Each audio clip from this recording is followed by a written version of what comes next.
Hello friends, Vijesh biology में आपका स्वागत है। लास्ट क्लास में अपन बात कर रहे थे फोटोसिंथेसिस के अंदर नॉन साइक्लिक रिएक्शन के बारे में। और नॉन साइक्लिक रिएक्शन के अंदर हमने बहुत कुछ पढ़ लिया था कि साइक्लिक रिएक्शन या नॉन साइक्लिक रिएक्शन कैसे ऑपरेट होती है। इसके अंदर मेन चीज़ होती है कि इलेक्ट्रॉन कहाँ से आए और इलेक्ट्रॉन का मूवमेंट कैसे हो रहा है। इसके अलावा इलेक्ट्रॉन के मूवमेंट की वजह से एनर्जी कैसे बन सकती है, क्योंकि अपना मेन मकसद जो है वो फोटोसिंथेसिस के अंदर क्या बनाना है, फूड बनाना। और फूड बनाने के लिए एनर्जी बना रहे हैं, यानी NADH एंड ATP है वो एनर्जी बना रहे हैं लाइट रिएक्शन के अंदर। और फिर बढ़ेंगे डार्क रिएक्शन जिसके अंदर एनर्जी बनेगी। तो एनर्जी है वह किससे बनती है, लाइट रिएक्शन से, और भोजन बनेगा डार्क रिएक्शन में। तो लाइट रिएक्शन के अंदर एनर्जी बनती है, उसमें सबसे मोस्ट चीज़ होती है कि इलेक्ट्रॉन का मूवमेंट कहाँ से होता है, इलेक्ट्रॉन कहाँ से आए, ये सब चीज़ें पूछी जाती हैं। जैसे कि फर्स्ट इलेक्ट्रॉन डोनर कौन है, यानी कि इलेक्ट्रॉन किसने दिया है, तो जाहिर सी बात है इलेक्ट्रॉन है वो वाटर ने दिया है, H2O ने दिया है। और फोटोसिस्टम सेकंड से फर्स्ट इलेक्ट्रॉन एक्सेप्टर कौन होता है, फियोफाइटिन। फाइनल इलेक्ट्रॉन एक्सेप्टर कौन है, NAD। तो ये सब चीज़ें क्वेश्चंस के अंदर पूछी जाती हैं, या फिर आपको कोई सीक्वेंस दे दी जाती है ये सब सीक्वेंस के बारे में कि बताओ कौन सी सीक्वेंस सही है। तो इसमें कुछ फैक्टर्स जो हैं वो आपको आगे पीछे करके दिखा दिए जाते हैं और आपको सही सीक्वेंस पहचाननी होती है। तो इनकी ये सीक्वेंस जो होती है वो फिक्स होती है। इसके अलावा आपसे ये पूछा जा सकता है कि एक इलेक्ट्रॉन जो साइटोक्रोम B6F से आगे निकलेगा तो वह कितने हाइड्रोजन आयन को स्ट्रोमा से लुमेन की तरफ लाएगा, तो एक इलेक्ट्रॉन जो है वो 2 हाइड्रोजन आयन को लेके आएगा। इस प्रकार ये पूछा जा सकता है कि एनर्जी है वो कहाँ बनेगी, यानी लुमेन में बनेगी या स्ट्रोमा में बनेगी। तो एनर्जी जो है वो स्ट्रोमा के अंदर ही बनेगी, यानी NAD है वो भी रिड्यूस कहाँ हुआ है, स्ट्रोमा में हुआ है। और ATP सिंथेज का मूव भी किधर है, स्ट्रोमा की तरफ है। तो यानी कि एनर्जी कहाँ पे बनेगी, स्ट्रोमा में बनेगी, लुमेन में नहीं बनेगी। इसके अलावा ये पूछ सकता है कि लुमेन की pH एसिडिक होती है या बेसिक होती है। तो ध्यान रखना, लुमेन की pH जो होती है वो एसिडिक होती है और स्ट्रोमा की pH जो है वो बेसिक होती है। और यह क्यों होती है इसकी वजह भी मैंने आपको बताया। इसके अलावा ये पूछ सकता है कि वाटर ऑक्सीडाइजिंग एंजाइम कॉम्प्लेक्स है वो कौन सा उसके अंदर कोफैक्टर होता है। तो इसके अंदर मैंगनीज आयन है वो कोफैक्टर होता है, यानी कोई भी एंजाइम को एक्टिव करने के लिए कुछ फैक्टर्स होते हैं जिसको अपन क्या बोलते हैं, कोफैक्टर बोलते हैं, जो एंजाइम के साथ में मिलकर के काम करते हैं। तो ऐसे बहुत सारे क्वेश्चंस जो हैं उसके ऊपर पूछे जाते हैं। एक क्वेश्चंस ऐसे होते हैं इनिबिटर्स के बारे में कि फोटोसिंथेसिस को कुछ फैक्टर्स जो होते हैं वो इनिबिट करते हैं, कुछ केमिकल्स ऐसे होते हैं जो इनिबिट करते हैं। तो कल मैंने आपको प्लास्टोक्विनोन A के पास में एक प्रोटीन का नाम बताया जो D1 प्रोटीन था, सॉरी D2। यहाँ पर एक प्रोटीन का नाम बताया जो D2 प्रोटीन था। और उस D2 प्रोटीन की खास बात क्या थी कि वह टाइटली बाउंड था। और यहाँ पर एक प्रोटीन बताया जो D1 प्रोटीन बताया और वह लूजली बाउंड था। तो अब ये फोटोसिंथेसिस से कुछ फैक्टर्स होते हैं वो इनिबिट करते हैं फोटोसिंथेसिस को। तो वो कौन से होते हैं, एक तो होता है DCMU, एक होता है CMU। DCMU का मतलब होता है डाइक्लोरो मोनोमिथाइल यूरिया और CMU का होता है क्लोरो मोनोमिथाइल यूरिया। इसके अलावा हो सकता है ट्राइएजीन, सिमेजीन। तो ये सब चीज़ें जो होती हैं वो फोटोसिस्टम सेकंड को इनिबिट करते हैं, यानी कि ये फोटोसिस्टम सेकंड के इनिबिटर हैं।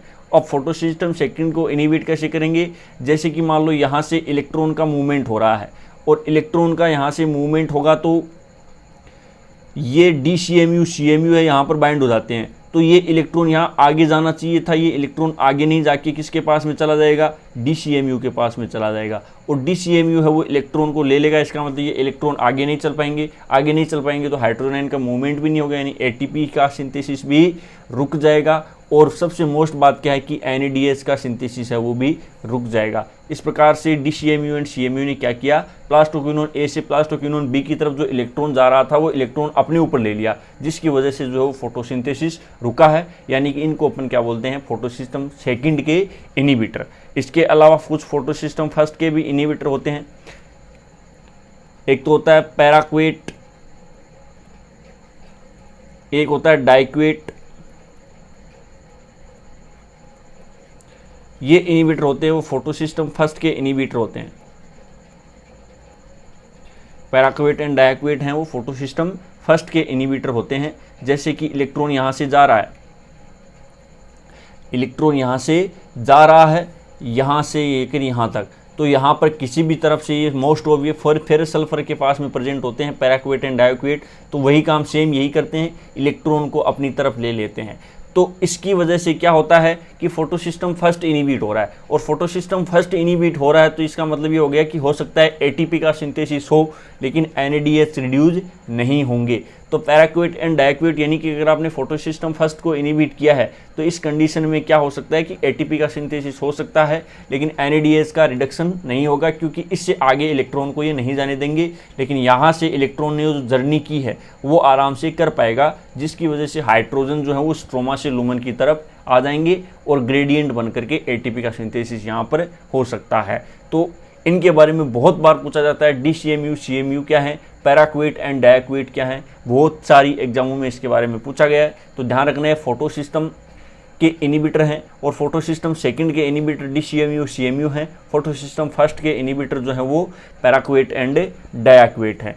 तो इसके बारे में ये भी ध्यान रखना। और कैसे इनिबिट करते हैं, ये इलेक्ट्रॉन को अपनी तरफ ले लेते हैं, और अगर डीसीएमयू ने काम किया तो क्या होगा और पैराक्वेट एंड डायक्वेट ने काम किया तो क्या होगा। तो डीसीएमयू एंड सीएमयू ने काम किया तो सब कुछ ही इनिबिट हो जाएगा, लेकिन अगर पैराक्वेट एंड डायक्वेट ने इनिबिट किया है तो ये रिएक्शन है वो चलेगी, लेकिन एनएडीएच है वो नहीं बन पाएगा, यानी एनएडी का रिडक्शन नहीं हो पाएगा। अब अपन बात करते हैं साइक्लिक रिएक्शन के बारे में कि साइक्लिक रिएक्शन क्या होती है। अब देखिए, साइक्लिक रिएक्शन जो है वो मोस्ट ऑफ कम चलती है। साइक्लिक रिएक्शन कम चलती है जैसे कि अपने पास में NADH है वो फुल मात्रा में है, यानी NADH को अपने को ज़रूरत नहीं है, ओनली ATP की ज़रूरत है, तो साइक्लिक रिएक्शन चलती है। या फिर किसी वजह से फोटोसिस्टम सेकंड इनिबिट हो गया, यानी कि फोटोसिस्टम सेकंड काम नहीं पा रहा है, तो साइक्लिक रिएक्शन चल सकती है। अब फोटोसिस्टम सेकंड इनिबिट कैसे हो गया, काम कैसे नहीं कर पा रहा है कि लाइट की इंटेंसिटी है वो हाई है, यानी वेवलेंथ ज़्यादा है और एनर्जी कम है। अब वेवलेंथ ज़्यादा होगी, एनर्जी कम हो गई, तो वो रेड लाइट नहीं बनेगी, बल्कि क्या बनेगी, वो फार रेड लाइट बनेगी। और फार रेड लाइट से फोटोसिस्टम सेकंड एक्टिव नहीं होता, फार रेड लाइट से फोटोसिस्टम फर्स्ट एक्टिव होता है। तो ये हो सकता है कि लाइट की इंटेंसिटी कम आ रही है, या फिर ये हो सकता है कि NADH की मात्रा अपने पास में खूब है, क्योंकि प्लांट के अंदर हेक्सोज मोनोफॉस्फेट पाथवे चलता है, यानी HMP पाथवे, और HMP पाथवे के द्वारा NADH वो खूब मात्रा में बना लिया जाता है, आर्टिफिशियली उसको सिंथेसाइज किया जाता है। प्लांट्स के पास में NADPH की कभी भी कमी नहीं आती, क्योंकि उनके पास में HMP पाथवे होता है, जिससे कि फुल मात्रा में NADPH है वो बनाया जाता है। तो ये हो सकता है कि NADPH फुल है, या फिर कुछ कंडीशंस ऐसी होती हैं, कुछ साइनोबैक्टीरिया होते हैं, उनके अंदर ओनली फोटोसिस्टम फर्स्ट ही चलता है, क्योंकि उनके अंदर नेचुरली फोटोसिस्टम सेकंड होता ही नहीं है। अब जब फोटोसिस्टम सेकंड होता ही नहीं है तो फिर क्या चलेगी, साइक्लिक रिएक्शन चलेगी। या फिर हेटेरोसिस्ट की जो सेल्स होती हैं, जो एक सिम्बायोसिस का एग्जाम्पल है, हेटेरोसिस्ट की सेल्स के पास में भी फोटोसिस्टम सेकंड नहीं होता। हेटेरोसिस्ट का काम क्या होता है कि अपने पास वाली सेल्स को नाइट्रोजन फिक्स करके देना, और उसके पास जो भोजन आता है वो पास वाली सेल से आ जाता है, यानी हेटेरोसिस्ट को खुद को भोजन बनाने की जरूरत नहीं, और खुद को भोजन बनाने की जरूरत ही नहीं है, तो फिर वो ज़्यादा मात्रा में एनर्जी क्यों बनाए। तो हेटेरोसिस्ट भी इसका एग्जांपल है कि उनके अंदर साइक्लिक रिएक्शन चलती है, क्योंकि उनके अंदर फोटोसिस्टम सेकंड होता ही नहीं है। इसके अलावा C4 प्लांट की बंडल सिथ सेल्स की बात करें तो उनके अंदर भी फोटोसिस्टम सेकंड नहीं होता है, तो उनके अंदर भी ओनली साइक्लिक रिएक्शन ही चलती है। उनके अंदर फोटोसिस्टम सेकंड क्यों नहीं होता, क्योंकि C4 प्लांट्स के अंदर ऑक्सीजन जनरेट नहीं होनी चाहिए, क्योंकि रूबिस्को इनिबिट हो जाता है। अब ऑक्सीजन से क्या मतलब है, ऑक्सीजन से रूबिस्को कैसे इनिबिट होता है, ऑक्सीजन के ऊपर क्या इफेक्ट करती है, ऑक्सीजन फोटोसिंथेसिस पर क्या इफेक्ट करती है, इन सब चीज़ों के बारे में अपन C4 प्लांट के अंदर देखेंगे कि कैसे ये सब चीज़ें काम करती हैं। C4 प्लांट के अंदर जब फोटोसिंथेसिस की बात करेंगे तब ये चीज़ें देखेंगे। तो इस प्रकार से आपने देखा कि फोटोसिस्टम फर्स्ट है, वह क्या काम करता है, साइक्लिक रिएक्शन के अंदर इन्वॉल्वमेंट होता है। नॉन साइक्लिक रिएक्शन के अंदर photosystem first and photosystem second दोनों इन्वॉल्व होते हैं। तो इस बात का ध्यान रखना है कि साइक्लिक रिएक्शन के अंदर ओनली फोटोसिस्टम फर्स्ट ही काम करता है, फोटोसिस्टम सेकंड काम नहीं करता।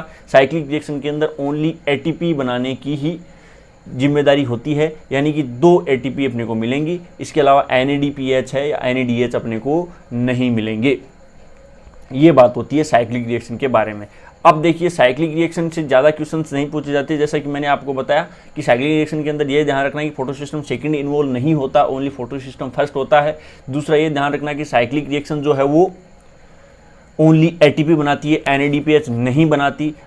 तीसरी चीज़ ये ध्यान रखना कि साइक्लिक रिएक्शन के अंदर ऑक्सीजन जनरेट नहीं होती, क्योंकि फोटोलाइसिस ऑफ वाटर नहीं होता। साइक्लिक रिएक्शन के अंदर आप कहीं पर भी नीचे की लुमेन की तरफ है वो वाटर का फोटोलाइसिस नहीं देखोगे। तो ये कुछ स्पेसिफिक बातें हैं जो साइक्लिक रिएक्शन के बारे में आपको ध्यान रखने की होती हैं। अब जैसे कि मान लो यहाँ पर फार रेड लाइट गिर गई, ये सनलाइट है और लो इंटेंसिटी की लाइट आई। लो इंटेंसिटी की लाइट अगर इसकी तरफ गिरी है यानी फार रेड लाइट गिरी है, अगर रेड लाइट होती तो हो सकता है कि फोटो सिस्टम सेकेंड ही एक्टिव हो जाता है इनमें, C3 प्लांट था ये अगर तो। और अगर C4 की बंडल सी सेल है तो कौन सी ही लाइट गिर जाए ये, क्योंकि फोटो सिस्टम सेकेंड होता ही नहीं है, और फोटो सिस्टम सेकेंड होता ही नहीं है तो फिर वो एक्टिव होने की कोई बात ही नहीं आती। तो ये फार रेड लाइट गिरी और फार रेड लाइट गिरी तो फोटो सिस्टम फर्स्ट एक्टिव हुआ। फोटो सिस्टम फर्स्ट एक्टिव हुआ तो इसके पास में इलेक्ट्रॉन कहाँ से आए, इस प्लास्टोसाइनिन के पास से। ये भी एक पूछने वाली बात है, ध्यान देने वाली बात है कि फोटो सिस्टम फर्स्ट या साइक्लिक रिएक्शन के अंदर इलेक्ट्रॉन डोनर कौन होता है। फर्स्ट इलेक्ट्रॉन डोनर ध्यान रखना प्लास्टोसाइनिन है, यानी कि फोटो सिस्टम फर्स्ट के पास में इलेक्ट्रॉन कहाँ से आया है, प्लास्टोसाइनिन से इलेक्ट्रॉन आया है। यह इलेक्ट्रॉन आगे चल करके A1, यानी कि A1 को हमने क्या नाम दिया था, मॉडिफाइड क्लोरोफिल। इसके अलावा इससे इलेक्ट्रॉन आगे चलता है फेरस सल्फर के पास में, यहाँ तक ये ट्रांस मेम्ब्रेन को भेदता हुआ स्ट्रोमा के नज़दीक चला जाता है। यहाँ पर होता है फेरोडोक्सिन, यहाँ पे क्या होता है, फेरोडोक्सिन होता है। फेरोडोक्सिन इस इलेक्ट्रॉन को आगे लेके जाएगा और साइटोक्रोम B6 के पास में भेज देता है। साइटोक्रोम B6 वही काम करता है, इलेक्ट्रॉन आगे ट्रांसफ़र करने के साथ साथ में हाइड्रोजन को स्ट्रोमा से लूमेन की तरफ लाएगा। यानी कि ये क्या ला रहा है, हाइड्रोजन आयन को कहाँ से, स्ट्रोमा से लूमेन की तरफ ला रहा है। और वही बात है, 2 हाइड्रोजन आयन को लेके आता है। एक इलेक्ट्रॉन जो है वो 2 हाइड्रोजन आयन को लेके आता है। इसके अलावा फिर ये इलेक्ट्रॉन मूवमेंट करते हुए प्लास्टोक्विनोन के पास में चले जाते हैं और प्लास्टोक्विनोन से फेरस सल्फर के पास में चले जाएंगे और फेरस सल्फर से साइटोक्रोम B6F, साइटोक्रोम B6F से प्लास्टोसाइनिन, फिर से फोटोसिस्टम फर्स्ट के पास में चले जाएंगे फिर से।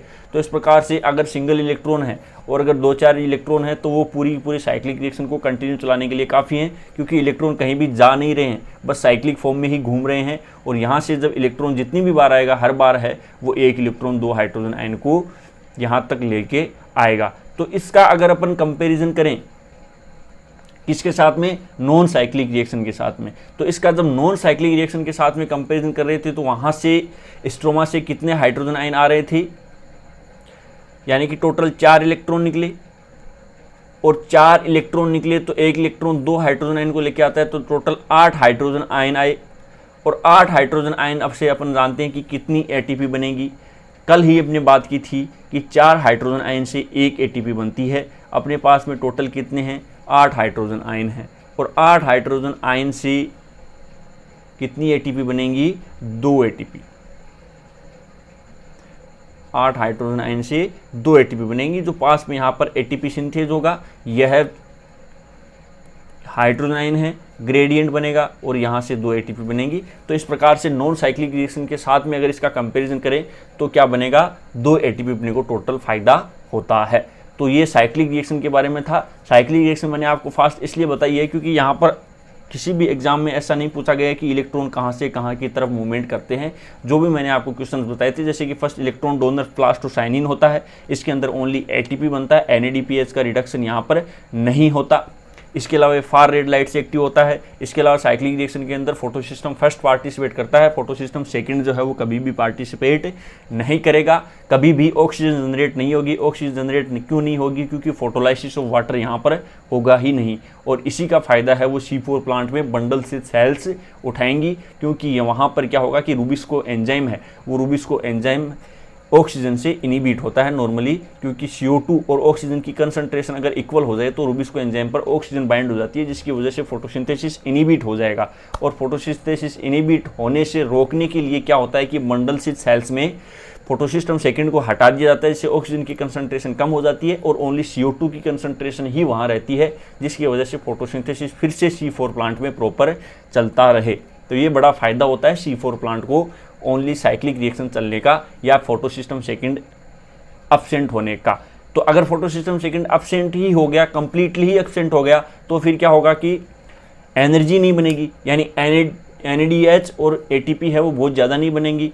तो उसके लिए क्या होता है कि C4 प्लांट में मेसोफिल सेल्स होती हैं, तो मेसोफिल सेल्स में नॉन साइक्लिक रिएक्शन चलती है और बंडल सेल सेल्स के अंदर साइक्लिक रिएक्शन चलती है। CO2 को फिर बंडल सेल सेल में किया जाता है और ऑक्सीजन या एनर्जी है वो कहाँ पर आपको मिलेगी, मेसोफिल सेल्स में मिलेंगी। टोटली अपन बात करेंगे फोटोसिंथेसिस है वो C4 प्लांट में कैसे होता है और ओनली साइक्लिक रिएक्शन का चलने का क्या फ़ायदा होता है। तो ये बात थी अपनी साइक्लिक रिएक्शन के बारे में।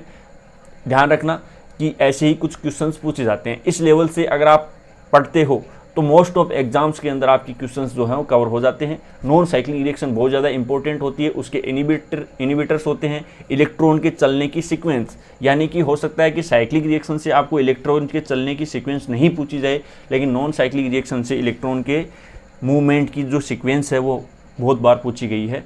तो आज की क्लास में हम इतना ही करेंगे। नेक्स्ट क्लास में अपन डार्क रिएक्शन के बारे में पढ़ेंगे, या फिर अपन पहले ये देख लेंगे कि रेड लाइट और फार रेड लाइट या फिर ब्लू लाइट से फोटोसिंथेसिस हो रहा है। इससे हाई इंटेंसिटी की लाइट अगर क्लोरोप्लास्ट के पास में आ गई तो फिर उससे प्लांट कैसे निपटता है, यानी कि हाई लाइट इंटेंसिटी से प्लांट कैसे निपटता है, या फिर रिएक्टिव ऑक्सीजन स्पीसीज बन जाती हैं तब प्लांट कैसे इन सब चीज़ों का सामना करता है, कैसे वह अडेप्टेशन शो करता है, उन सब चीज़ों के बारे में अपन बात करेंगे। आज की क्लास में इतना ही बात करेंगे। Thank you so much.